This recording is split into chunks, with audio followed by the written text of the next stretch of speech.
Sometimes a man's worst day becomes the moment that saves his very soul. And sometimes it takes the courage of a little child to remind a town full of grown folks what mercy actually looks like. In the dusty town of Cedar Ridge, they tied Silas McGrow to the whipping post. They were going to make an example out of him. The crime? Stealing cattle. The problem? He never touched them. Not a single one. This mountain man, Silas, he'd lived 15 years in the high country, all by himself. He'd trade his furs, keep to his own path, and never bother a soul. He was a ghost on the edge of town, a man more comfortable with the silence of the pines than the chatter of people. But when Jake Miller's prize livestock vanished into the night, the town needed a villain. They needed someone to blame. And they looked up at the mountains, at the solitary man with the wild beard and the rough, spun clothes, and they decided he looked guilty enough. It's always the outsider, isn't it? Sheriff Tom Coleman stood there, the long leather whip in his hand. The crowd pushed in close, hungry for what they called justice. You could feel the heat coming off of them, the anger. The whip cracked through the air, a sound like a gunshot. It slammed across Silas's back, once, then twice. Blood bloomed through his worn cotton shirt, dark red against the faded fabric. He gritted his teeth, his jaw set like stone. But he made no sound. He would not give them that. The sheriff, his face grim, raised the whip for the third lash. The crowd held its breath. But just as the leather was about to fall, something happened. Something that stopped everyone dead in their tracks. It was a single word, shouted in a voice no one expected. Stop! What could possibly make an angry mob freeze like that? Before we get to that part, do me a favor and drop a comment letting us know where you're tuning in from. And if this story grabs you, make sure you're subscribed, because what's coming next is going to blow your mind. The story of Silas McGrow really begins 15 years before that whipping post. It starts on a cold October morning when he first rode into Cedar Ridge. He had nothing but a weary horse, a good rifle, and a collection of memories that burned like acid in his chest. He was a different man back then. Younger, sure, he was only 28, but the war had carved decades onto his face. His beard was trimmed neat, his clothes were clean, even if they were worn thin. The folks in town watched him, their eyes filled with that cautious curiosity they always save for strangers. They wondered what kind of trouble or tragedy brought a man to their remote corner of Montana territory. Silas didn't offer any answers. He just offered silence and hard work. He found a piece of land 6 miles up the mountain trail where the lodgepole pines grew so thick they blotted out the sun, and a creek ran clear and cold all year round. With his own 2 hands, he built a cabin. Sturdy, solitary, he learned the mountains. He learned to trap beaver and fox, how to cure the hides until they were soft as butter. He'd bring them down to Henderson's general store and trade them, always fair and square. He kept to himself. When someone spoke to him, he'd answer politely, his voice a low rumble. He never once caused a lick of trouble, but people in small towns, they have long memories, and they have very short patience for a mystery. They started to notice things about Silas McGrow. Little things. They noticed how his hands would sometimes start to shake, just a little, when a thunderstorm rolled across the valley, the thunder cracking like cannon fire. They noticed how he always sat with his back to the wall when he was in Henderson's store, his eyes constantly scanning the room. They saw the way his gaze would go distant and hard when he saw the town's children playing war games in the street, their wooden rifles held high. They whispered. They whispered about the old faded scars that crisscrossed his knuckles. They whispered about the way he walked, always careful, always alert, like a man who was constantly expecting an ambush. What they didn't know, what they couldn't possibly imagine, was that this quiet mountain man had once been Sergeant Silas McGrow of the 5th Ohio Infantry. They didn't know about the hell he'd walked through at the Battle of Chickamauga, where he'd charged through a storm of Confederate fire. Not once, not twice, but 3 times to carry wounded men from his unit to safety. They didn't know about the night he'd stood alone on a wooden bridge, holding off 27 enemy soldiers with nothing but his rifle and his grit, while his unit evacuated civilians from a town that was burning to the ground. And they definitely didn't know about the medal, the one tucked away in a wooden crate in his cabin, gathering dust, a Congressional Medal of Honor, the highest award for valor a soldier could receive. He'd never worn it. He'd never mentioned it to a single soul.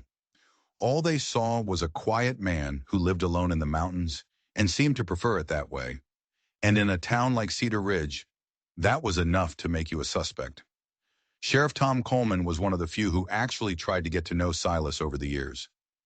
Coleman was a fair man, getting on in his 50s, with graying hair and a steady way about him. He'd been in the war himself, on the other side of it, but he'd never seen the kind of hell that he knew haunted Silas's dreams. He'd been sheriff for 8 years, and he preferred to keep the peace with common sense rather than with violence. A man's got a right to his privacy, Coleman would say whenever the town gossips started speculating about their mysterious neighbor. Long as he pays his debts and minds his own business, whatever he did before he got here ain't none of ours. It was a simple philosophy, but it made sense. But not everyone in Cedar Ridge shared the sheriff's live and let live attitude. Not by a long shot. Mayor William Hicks was a different breed of man entirely. He was a politician, through and through. He'd come out west after the war, not to escape it, but to profit from it. He saw opportunity in the wide open land and was busy buying it up, speculating, planning. Hicks was 42, always dressed in a fine suit that looked out of place in the dusty town, and his ambition was as plain as the nose on his face. He didn't see Cedar Ridge for what it was. He saw it for what it could become, with his guidance, of course. A town full of railroads and businesses and money. And in his vision of progress, there was no room for mountain men, no room for hermits who live by their own rules. Mark my words, Hicks would declare at the town council meetings, his voice slick and confident. Men who choose to live like animals will eventually start to act like animals. That McGrow fellow, he's trouble just waiting for a place to happen. He was planting a seed of fear, watering it with suspicion, and it was starting to grow. Dr. Marcus Patterson, on the other hand, had always spoken up for Silas. The town's physician was 61 years old, a kind man with gentle eyes and hands so steady they had delivered most of the children in Cedar Ridge and eased the passing of most of its dying. He'd treated Silas twice over the years, once for a nasty broken arm after a fall on a high trail, and once for a fever that had come so close to killing him that Silas had been delirious for 3 days. Both times, Silas had been the perfect patient. He was quiet, grateful, and absolutely insistent on paying his debt, even if it meant trading his best furs for the next 6 months. I've seen my share of troubled men in my time, Doc Patterson would say, defending Silas to the gossips. Silas McGrow ain't one of them. He's damaged, maybe, but he's not dangerous, and there is a world of difference between the two. The doctor's opinion carried some weight, of course. He was a respected man, but it couldn't overcome 15 years of whispered suspicions, 15 years of careful distance. The folks in town were polite enough to Silas when he came down to trade his furs. They'd nod, say hello, but they never invited him to a church supper. They never asked him to a barn raising. They never checked on him during the hard winters to see if he was still alive up there on that cold mountain. And Silas, well, he told himself he preferred it that way. Solitude was clean. It was simple. You didn't have to worry about friendship because you didn't have to worry about betrayal. Up in the mountains, he could breathe. He could sleep without listening for footsteps outside his door. He could just exist without having to explain himself, without having to apologize for the ghost that walked with him. His life was a routine, unchanged for years. He'd rise before the sun, check his trap lines, tend to the small garden he'd carved out of the rocky soil, and mend whatever needed mending. In the winter, he'd stay holed up in his cabin, reading books he borrowed from Doc Patterson, histories, novels, anything that could carry him far away from Montana territory and even further from his own memories. The cabin itself was a reflection of the man. It was built from lodgepole pine, chinked tight against the wind and snow. It was small, but it was sturdy. Inside, everything had its place. His traps hung on wooden pegs. His furs were stacked in neat, clean piles. His food was stored in sealed containers, safe from mice and the bears that sometimes came sniffing around. His few personal belongings, the pieces of his past, were kept in a single wooden crate, the metal he never looked at. a bundle of letters from the war that he never read, and a single faded photograph of a woman whose face he was starting to forget. But solitude, no matter how carefully you build its walls, can't protect you from the world forever. And the events that would lead Silas to that whipping post began 3 weeks before that terrible day. It started with the cattle. Jake Miller owned the biggest ranch in the valley, sprawling acres of grassland where he ran over 200 head of prime beef cattle.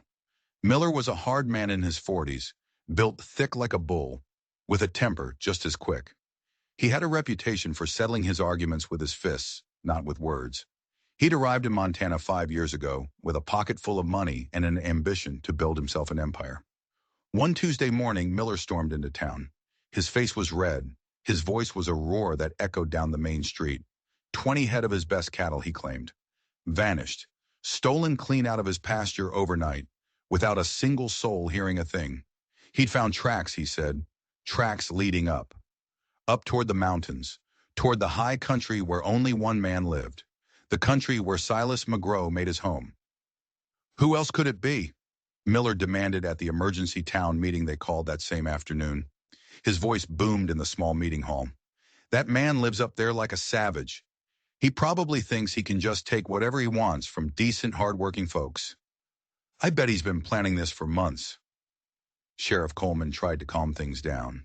He stood up, his voice steady. Now hold on, Jake. You got any real proof it was McGrow? Those tracks could belong to anyone. Could be drifters just passing through. But Miller wasn't looking for reason. He was looking for a target, and he had supporters. Other ranchers, worried about their own herds, started nodding and murmuring their agreement. In hard times, it's always easy to blame the outsider. It's easy to blame the man who lives by a different code, who keeps his own counsel. And that's when Mayor Hicks saw his chance. He stood up, smoothing his fine suit coat. This, he declared, his voice ringing with false concern, is exactly what I have been warning all of you about. We cannot have wild men living on our doorstep, threatening our prosperity. If we don't act decisively now, what's to stop every outlaw and rustler from thinking Cedar Ridge is easy pickings? The fear took root. The voices in the room grew louder, the accusations more certain. By the time that meeting ended, the town had already tried and convicted Silas McGrow in their minds. They didn't have a single shred of real evidence. All they had was Jake Miller's angry word and some vague tracks in the dirt. But for them, it was enough. Sheriff Coleman rode up to Silas's cabin the next morning. His face was a grim mask, weighed down by a duty he didn't believe in. He found Silas out in his clearing, splitting firewood.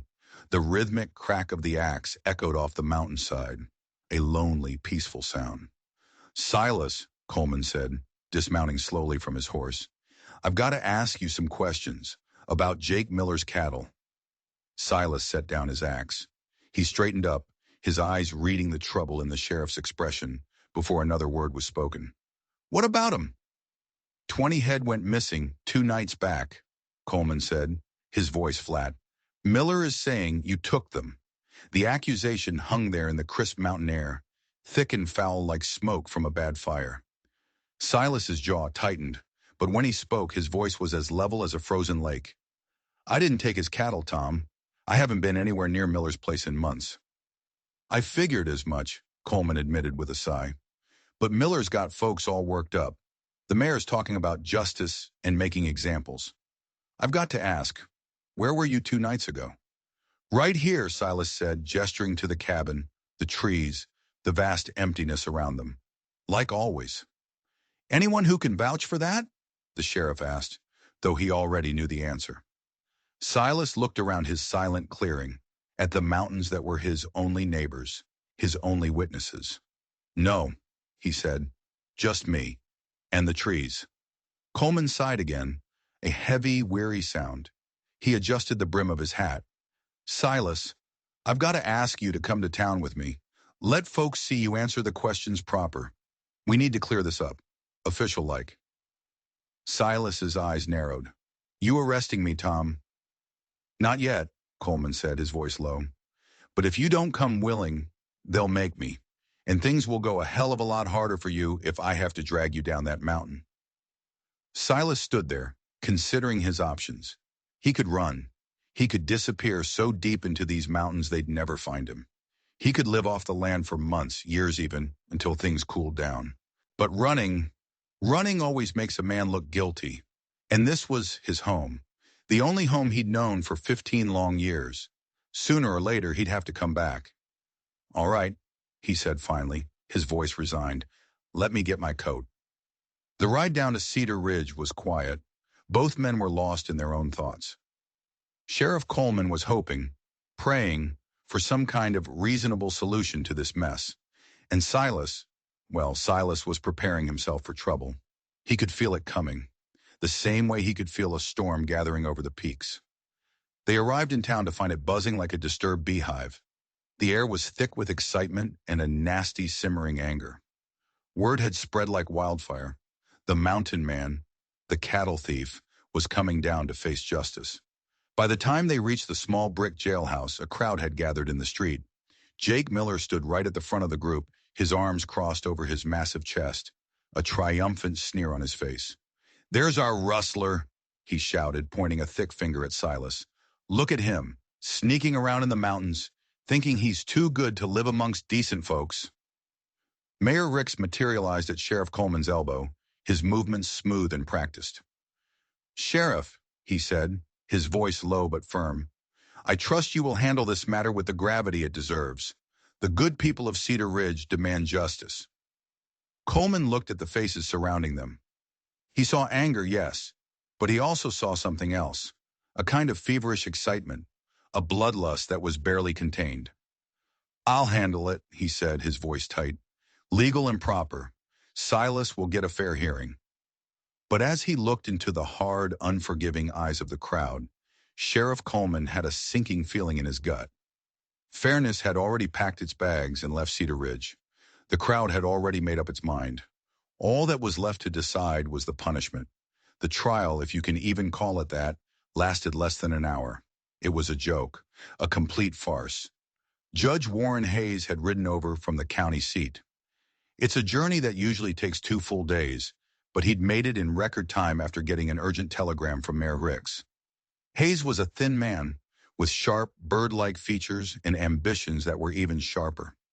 Rumor had it that Montana was close to achieving statehood, and a territorial judge who proved he could maintain law and order, no matter the cost, might just find himself appointed to a much higher position. He was a man in a hurry. The courthouse wasn't even a real courthouse. They held it in the back room of Henderson's general store. They used wooden crates for seats. The judge's bench was just a couple of sawhorses with some planks laid across them. The room was packed so tight you could barely breathe, and the air was thick with the smell of sweat, dust, and righteous anger. Everyone was there for the show. Silas sat quietly in the defendant's chair. His hands were folded in his lap. His expression was calm, a mask of stone, even with all the hatred radiating from every corner of that room. Sheriff Coleman stood nearby, looking deeply uncomfortable with the whole proceeding, but he was a man bound by his duty, so he saw it through. Jake Miller was the first to take the stand. His testimony was loud, confident, and full of lies.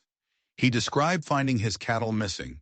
He described following the tracks that led, conveniently, right up toward the mountains.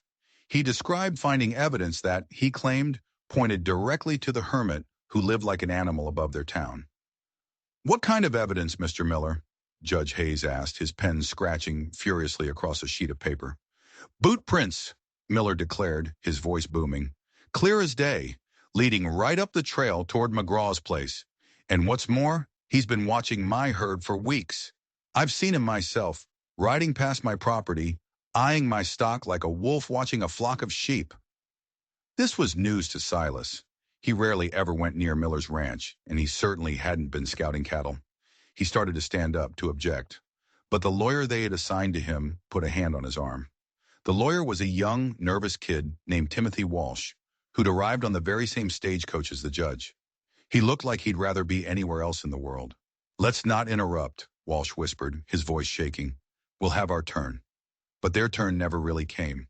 One by one, the townspeople got up on the stand. They didn't have any facts. They just had 15 years of suspicion to share. Mrs. Henderson from the general store testified about how Silas always paid in coins, never paper money. It's like he doesn't trust banks, like honest folk do, she said, nodding sagely. Pete Morrison, the town barber, swore that Silas had once asked him some very unusual questions about cattle brands. He couldn't remember exactly what the questions were, or when Silas had asked them, but he was sure they were suspicious. The testimony just kept building, like a snowball rolling downhill, getting bigger and more dangerous with every witness. It was a landslide of rumor and prejudice. By the time the young lawyer, Timothy Walsh, finally stood up to present a defense for Silas, the outcome was already a foregone conclusion. Your Honor, Walsh began, his voice barely a squeak, my client maintains his innocence. There is no direct evidence linking him to this alleged crime. Circumstantial evidence and community suspicion are not grounds for a conviction. Judge Hayes peered over his spectacles at the young, sweating lawyer. Are you suggesting, Mr. Walsh, that the sworn testimony of these upstanding citizens is worthless?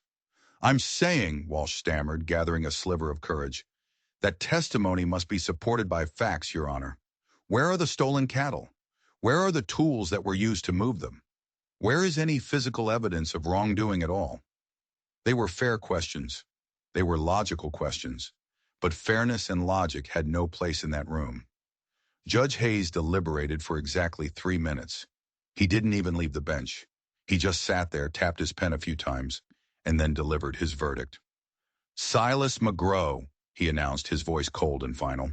This court finds you guilty of cattle rustling in the first degree. Given the serious nature of this crime and the need to send a clear message that lawlessness will not be tolerated in Cedar Ridge, I sentence you to 100 lashes to be administered immediately. The crowd erupted. Cheers, applause.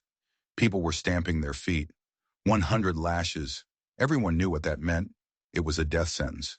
Few men could survive that kind of punishment, and those who did were often crippled for the rest of their lives. But the people of Cedar Ridge in that moment, they didn't see a man. They saw a threat, a problem that was about to be eliminated. Silas felt the words hit him like a physical blow. He'd expected jail time, maybe a heavy fine that would wipe out all his savings. But this was murder, dressed up in the robes of the law. Sheriff Coleman's face had gone pale. He took a step forward. Judge, with all due respect, that's mighty harsh.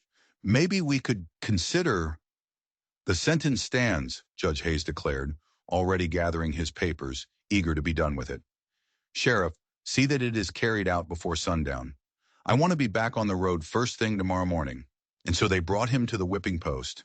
It had been erected in the town square earlier that day, a thick wooden beam set deep in the earth, with iron rings to secure a man's wrists. The crowd followed them out of the store, their mood festive, like they were heading to a carnival. They stripped off Silas's shirt. They tied his hands to the iron rings high above his head, leaving his back exposed to the biting October wind. His back was a road map of old scars, faded white lines from Confederate bayonets and shrapnel, each one telling a story of bravery that the people of this town had never bothered to learn. Sheriff Coleman stood behind him, holding the whip.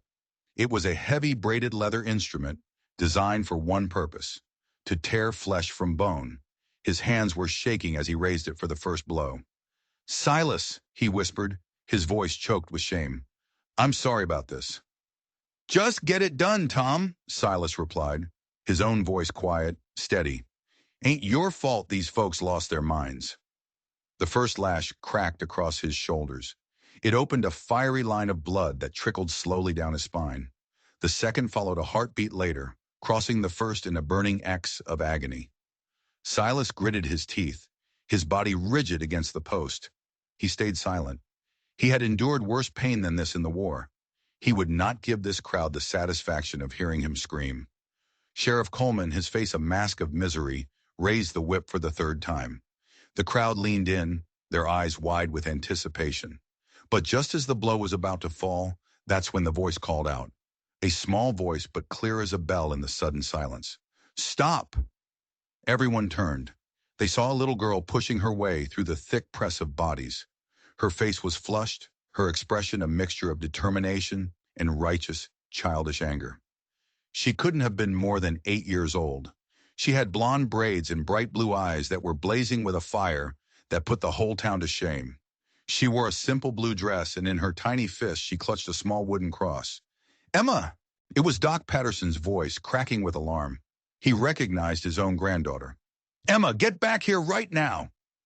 But Emma Patterson was not a girl who was easily deterred.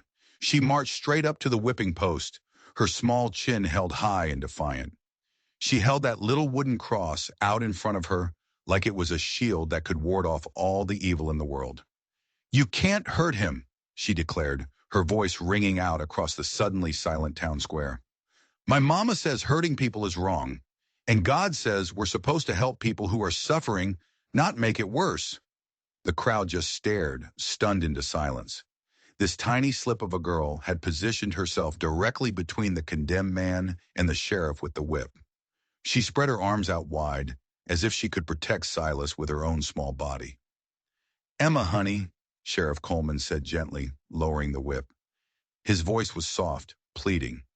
"This here is grown-up business. You need to go back to your grandfather now." "No!" Emma stamped her foot, a sound that seemed impossibly loud in the quiet. She had the absolute, unquestionable authority that only children possess. "You're all being mean, and I won't let you do it." She then did something that no one expected. She turned to face Silas. She had to crane her neck to look up at him, her eyes full of a compassion that seemed impossibly deep for someone so young. "Are you hurt bad, mister?" she asked, her voice full of genuine concern. Silas stared down at this tiny guardian angel. His throat felt tight with an emotion he hadn't allowed himself to feel in 15 years. "I'm all right, little one," he managed to say, his voice rough.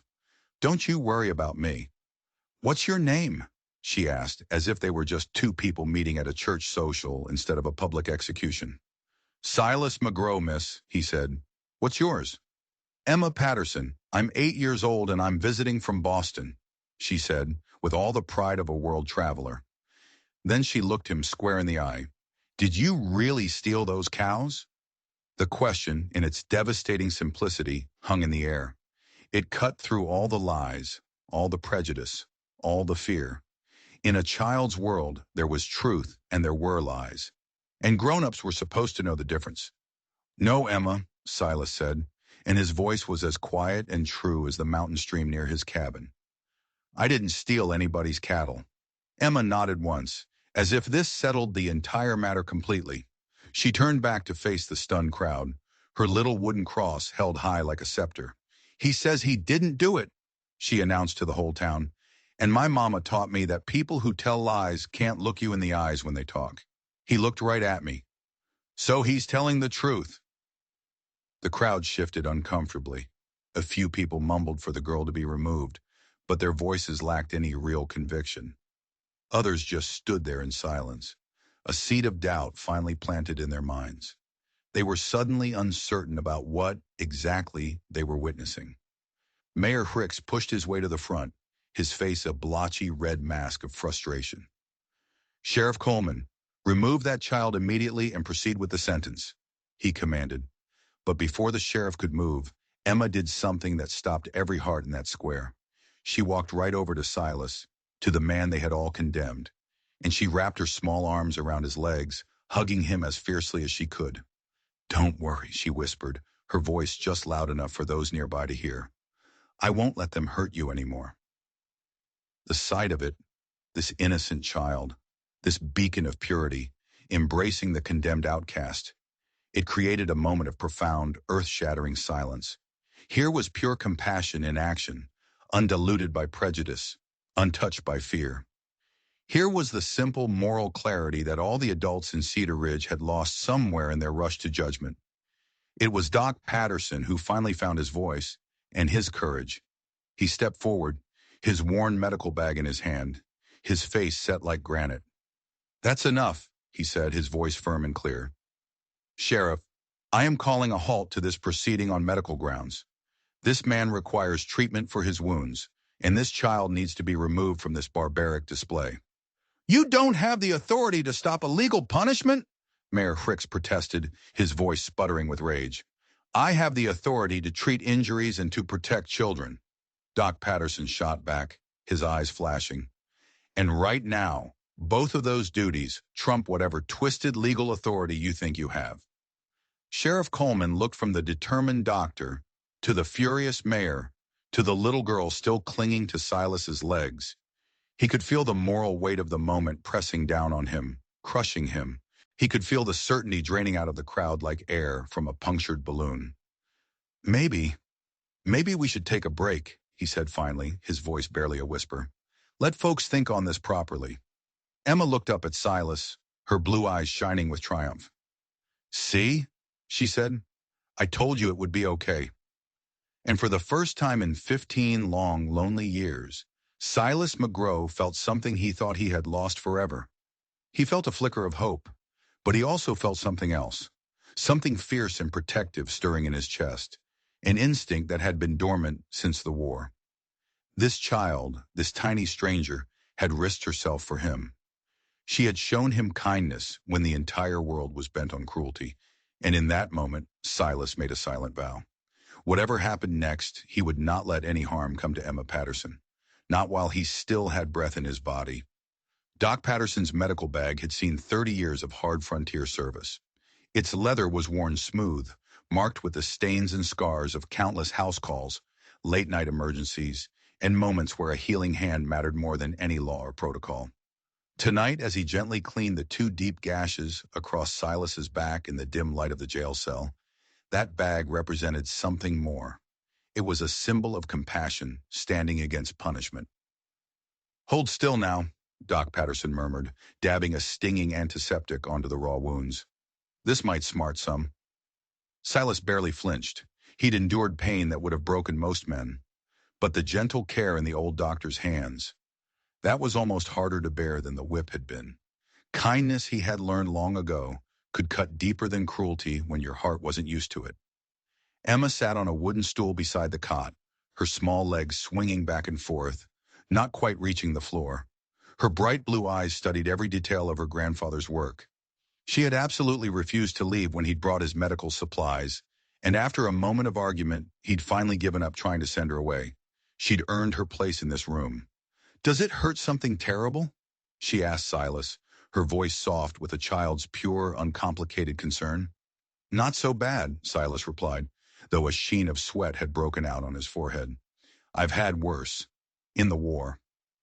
It wasn't a question, the way she asked it. It was a statement of fact. She seemed to have somehow intuited his military past. Silas glanced over at Doc Patterson, who gave a slight surprised nod. How'd you know about that, little one? Silas asked, truly curious. Because you stand up straight, like the soldiers I see in Boston, she said simply. And you've got that look in your eyes, like you've seen things that make you sad, but you don't ever want to talk about them. The simple, profound perceptiveness of a child can leave a grown man speechless. But Emma's insight seemed to go deeper than most. She saw right past the wild beard, the worn clothes, the rumors. She saw the man underneath, unburdened by the prejudice that had clouded everyone else's vision. You're a very smart girl, Emma, Silas said, his voice quiet with respect. Grandpa says I ask too many questions, she said, but my mama says asking questions is how we learn about the world. She paused for a moment, thinking this over. I think maybe both of those things can be true. Doc Patterson couldn't help but smile as he carefully bandaged Silas's wounds. Your mama's a very wise woman, Emma, he said. Speaking of which, she and your papa should be arriving on tomorrow's stagecoach, and they are going to want to know why their daughter was interrupting a public whipping. Emma's face scrunched up with a flash of worry. Are they going to be mad at me? Probably, Doc Patterson admitted honestly. But I have a feeling they'll also be very, very proud. What you did today, sweetheart, that took real courage. The cell door creaked open, and Sheriff Coleman appeared in the doorway. His face was a mask of trouble. He'd been pacing back and forth in his office for the past hour, wrestling with a growing mountain of doubt. That doubt had started the moment Emma stepped between Silas and the whip. Doc, how's he doing? Coleman asked, his voice low. He'll live, the doctor replied, not looking up from his work. The wounds aren't as deep as they could have been. You pulled your punches, Tom. The sheriff's jaw tightened. Maybe I should have pulled them harder. Or maybe, he added, his voice dropping even lower, I shouldn't have thrown them at all. The admission hung there in the still air of the jail cell, heavy and thick. Coleman was a good man, a decent man, caught in an impossible situation. He was torn between his sworn duty to enforce the town's law and his gut-wrenching certainty that a terrible, irreversible injustice had been committed. "Sheriff," Silas said quietly from the cot, "you were just doing your job. I don't hold it against you." "Maybe you should," Coleman shot back, his voice raw with frustration. "I keep thinking about that trial, about the evidence, or the lack of it. All we had was Jake Miller's word and some damn tracks in the dirt. Hell, anybody could have made those tracks." At the mention of tracks, Emma's head popped up. She perked up with a sudden, intense interest. "What kind of tracks?" she asked. "Boot prints, mostly," the sheriff said, a little surprised by her question, "leading from Miller's property up towards the mountains." "What size boots?" Emma asked, her brow furrowed in concentration. The question caught Sheriff Coleman completely off guard. What do you mean?" "I mean, were they big boots or little boots?" Emma pressed, her questions coming rapid fire now. "Were they fat boots or skinny boots? Were they new boots with sharp edges or old boots all worn down?" Doc Patterson looked at his granddaughter with a newfound sense of awe. "Emma, what are you getting at?" "Well," she said, laying out her logic with perfect, unassailable clarity. "If Mr. Silas has big feet and the tracks in the dirt were from little boots, then they weren't his. Or if he wears old, worn-out boots and the tracks were made by new ones, then they weren't his tracks either. It's simple." The simplicity of it was like a slap in the face. In their blind rush to judgment, in their hunger for a villain, not a single person in Cedar Ridge had bothered to compare the so-called evidence to the accused. Not the mayor, not the judge, not even the sheriff.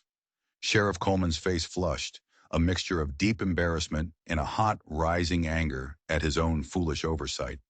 He turned to Silas. "What size boots do you wear, Silas?" "11s," Silas replied, "and they're old. I've had 'em resoled twice in the last 5 years." Coleman was quiet for a long, heavy moment. His mind was racing, replaying the scene, re-examining the facts. "I need to take another look at those tracks," he said finally. "The problem is, it's been 3 days now. We had that rain last night. They're probably all washed away." "Maybe," Doc Patterson said, thinking aloud. "But Jake Miller's a thorough man. He was so proud of his evidence. He might have done something to preserve it." The conversation was cut short by the sound of heavy footsteps in the outer office. A moment later, Mayor Hricks appeared in the doorway. He wasn't alone. He was flanked by 3 other men, prominent citizens, landowners, all of whom had been vocal supporters of the whipping. "Sheriff," Hricks said, his voice as cold and sharp as a shard of ice, "I trust you're not letting a little sentiment interfere with justice. The sentence was clear. 100 lashes. 2 have been administered. 98 remain." Doc Patterson rose slowly to his feet. He held his medical bag in one hand. His other hand came to rest protectively on Emma's small shoulder. "Mayor," he said, his voice dangerously calm, "as this town's physician, I am officially declaring this man unfit for any further punishment until his wounds have properly healed. Any additional lashing in his current state could very well kill him." "Perhaps that would solve our problem permanently," muttered one of the men standing behind the mayor. The words fell into the quiet cell like stones dropping into a still pond, creating ripples of shock and disgust. Emma gasped, her small hand flying to her mouth in horror. "Frank Morrison," Doc Patterson said, his voice sharp as a scalpel, identifying the blacksmith. "I delivered both of your children. I sat with your wife for 3 days when she had the fever. If you are honestly suggesting that we murder a man in cold blood, then you have lost your moral compass entirely." Morrison, a big burly man, had the grace to look ashamed. He shuffled his feet. I didn't mean it like that. I was just..." "You were just showing your true colors, Frank," Doc Patterson interrupted, his gaze sweeping over all of them. "The same as the rest of you. You're all so eager to see justice done that you've forgotten what justice actually means." Emma slipped off her stool. She moved closer to Silas, her small hand finding his large calloused one and giving it a squeeze. "Don't worry," she whispered. "Grandpa won't let them hurt you anymore." Mayor Fricks's face darkened with fury. Doctor, I respect your medical expertise, but you are drastically overstepping your authority. The law is the law. The law, said a new voice from the doorway, a voice that was calm, cultured, and carried an unmistakable note of authority, requires evidence, due process, and a punishment that is proportional to the crime. From what I can gather, none of those conditions have been met here. Everyone in the cell turned. Standing in the doorway was a well-dressed man in his mid-30s. He was tall and lean, with intelligent eyes peering from behind wire-rimmed spectacles. He carried a fine leather satchel and moved with the confident, measured bearing of a man who was very accustomed to courtrooms and legal battles. "And just who are you?" Mayor Ricks demanded, his authority suddenly sounding hollow. "My name is Charles Patterson," the man said, stepping into the light. "I'm Emma's father, Dr. Patterson's son, and I am a practicing attorney in the Commonwealth of Massachusetts." He stepped further into the cell area, his sharp eyes taking in the entire scene in a single, professional assessment. "I received my father's telegram yesterday afternoon, and I have ridden very hard to get here. It seems," he added with a thin, humorless smile, "that I have arrived just in time." Emma's face broke into a delighted grin. "Papa, you came." "Of course I came, sweetheart," Charles Patterson said, kneeling to embrace his daughter tightly. "Your mother sends all her love. She's following on the next stagecoach with your baby brother." He kissed her forehead, then stood to face the assembled men, his entire demeanor shifting from loving father to formidable lawyer. "Now, gentlemen," he said, his voice crisp and businesslike, "I would like to understand exactly what legal proceedings have taken place here." Mayor Ricks drew himself up, trying to regain his officious posture. "Mr. McGraw was tried and convicted of cattle rustling by a territorial judge. Judge Hayes sentenced him to 100 lashes, and we are in the process of carrying out that sentence." "I see," the lawyer said, his expression unreadable. "And what evidence precisely was presented at this trial?"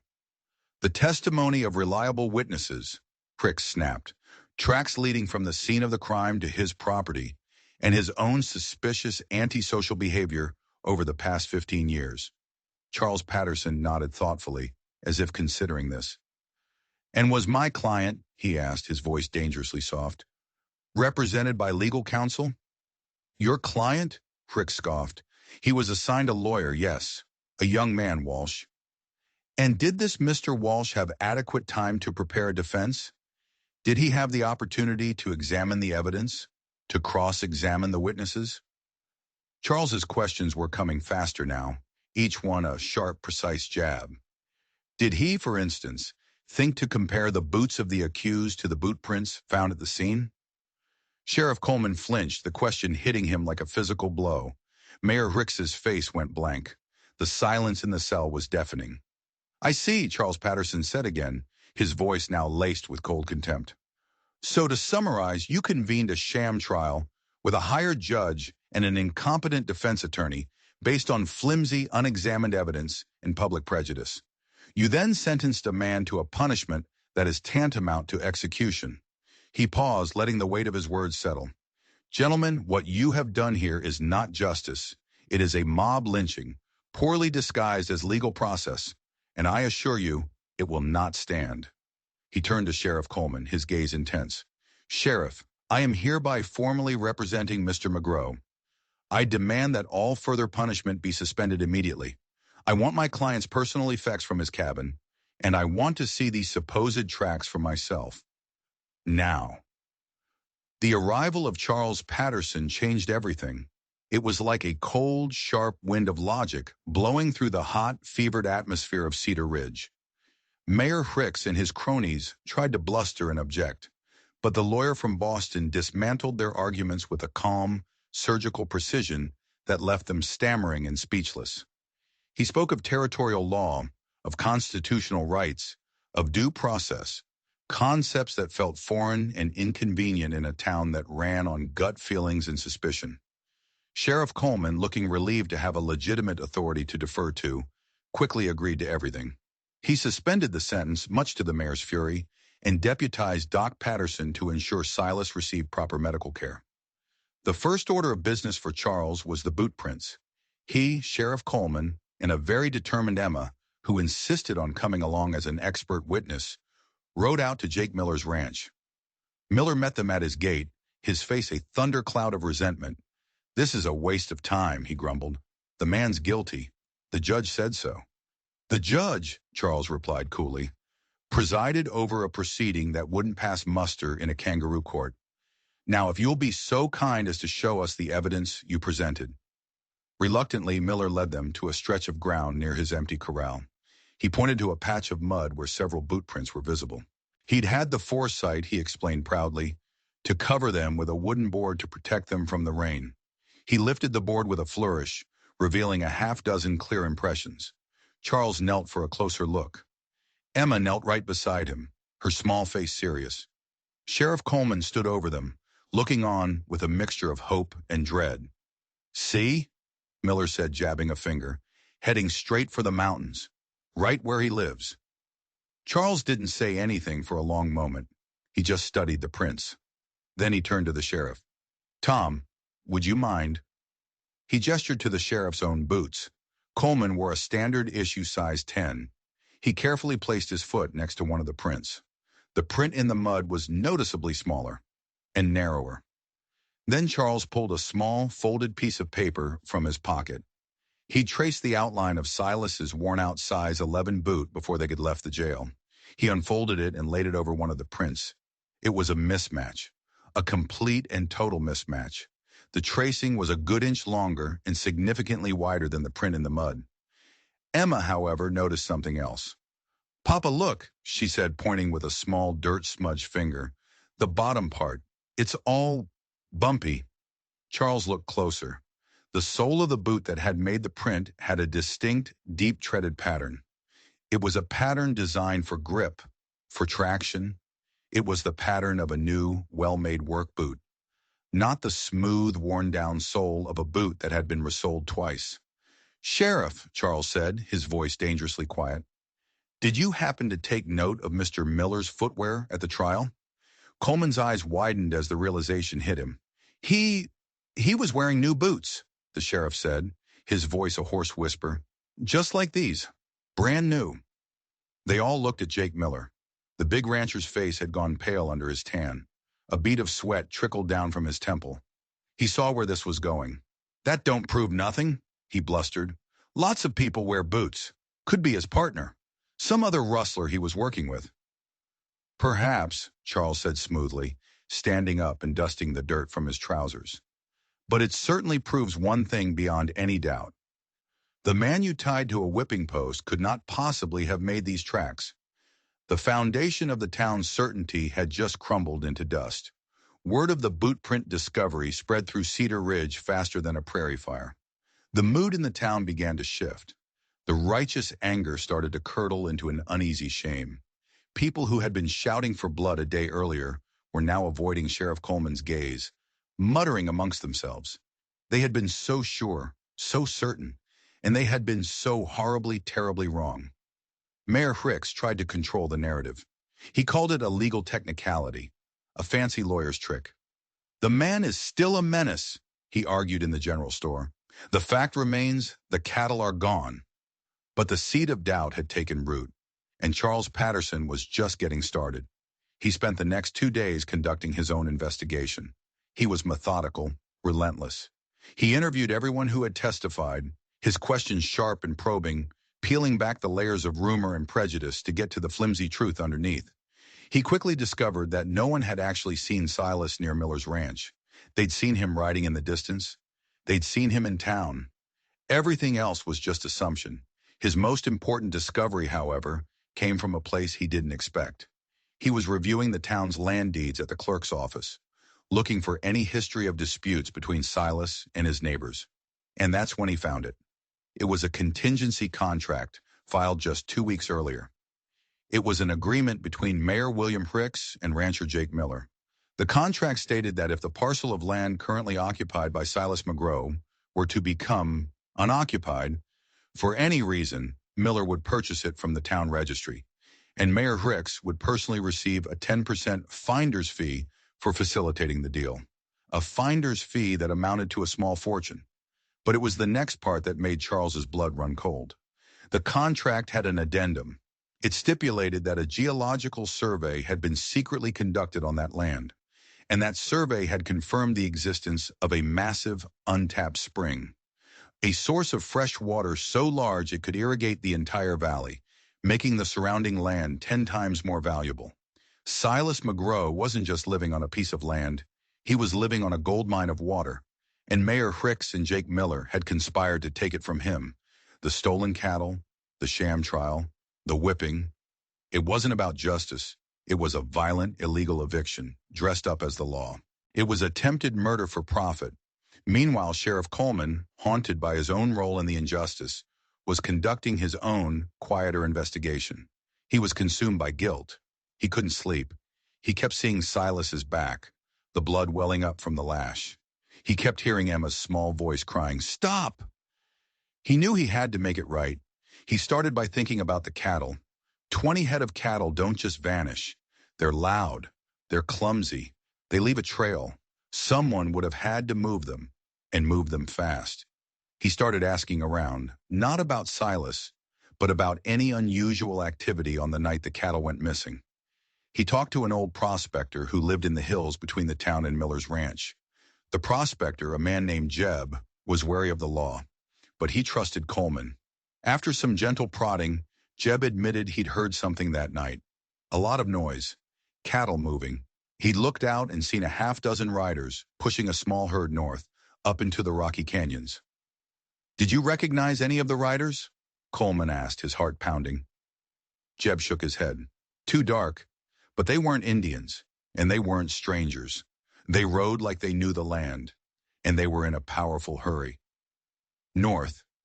Not up the mountain trail toward Silas's cabin, but north into the Badlands. A place where a herd could be hidden for weeks. The sheriff had a hunch, a terrible, sinking hunch. He rode north. For 2 days he searched the winding, desolate canyons. It was rough country, a maze of rock and scrub brush.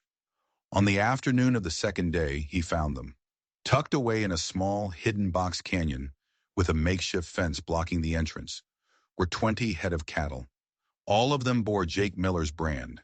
The stolen cattle hadn't been stolen at all. They had been moved, hidden. As the sheriff sat on his horse, staring at the evidence of the conspiracy, he heard a sound. A single gunshot echoed through the canyon. It was close, too close. He drew his pistol, his senses on high alert. He dismounted and moved cautiously toward the sound, using the rocks for cover. What he saw next chilled him to the bone.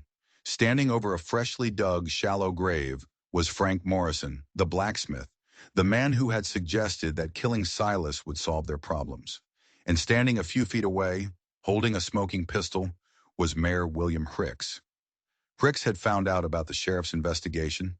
He knew Morrison was a weak link, a man who might talk if pressed. He had ridden out to silence him permanently. "You fool!" Hicks was hissing at the body.